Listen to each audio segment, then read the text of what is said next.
Hello दोस्तों, नमस्ते, प्रणाम। हमारे यूट्यूब चैनल पे आप लोग को स्वागत है। हम एक कुंभ स्पेशल गीत गाने जा रहे हैं। आप लोग सुनिएगा, अच्छा लगे लाइक सब्सक्राइब कीजिएगा। हम उम्मीद करते हैं आप लोग अच्छे होंगे। संगम के तीर्थ पर लागल मेला, चली चली सखी। संगम के तीर्थ पर लागल मेला, चली चली सखी। लागल बा महाकुंभ मेला, चली सखी देखन चली। लागल बा महाकुंभ मेला, चली सखी देखन चली।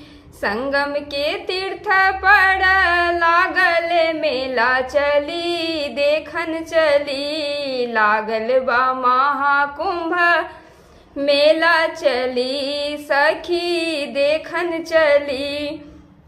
12 साल बाद सखी मिलल मौका, 12 साल बाद सखी मिलल मौका। चली देखन चली सखी देखन चली सखी। लागल बा महाकुंभ मेला, चली सखी देखन चली। तन होए जीवन सखी, मन होए शांत, चली देखन सखी। तन होए जीवन सखी, मन होए शांत, चली देखन सखी। लागल बा 12 साल बाद मेला, चली देखन सखी। देश विदेश के लोग सब आयल पिया, सुनत नहीं।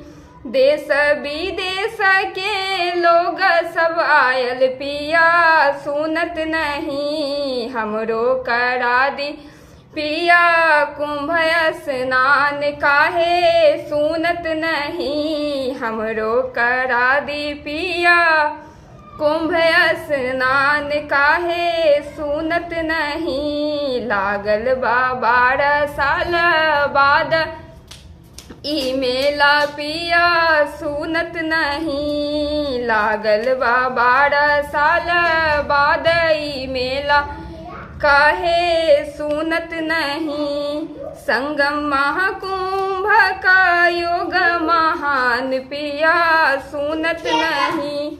नीचे धरती ऊपर राजमय के ज्ञान, मैया सुनत नहीं। नीचे धरती ऊपर भगवान राजमय के ज्ञान है।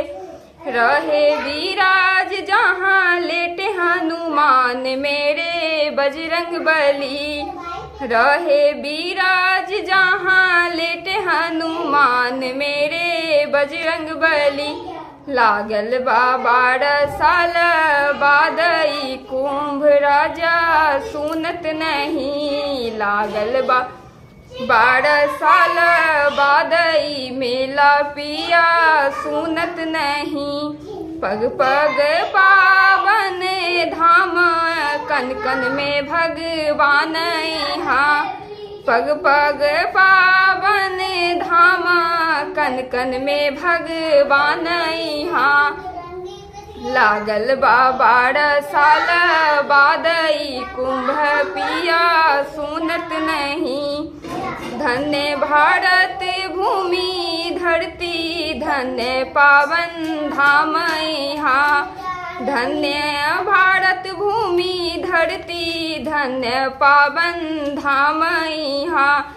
पाप से मुक्ति मिली, जीवन के चाहा सगरो संकट कटी। पाप से मुक्ति मिली, जीवन के चाहा सगरो संकट कटी। लागल बा 12 साल बाद ई कुंभ, चली देखन चली।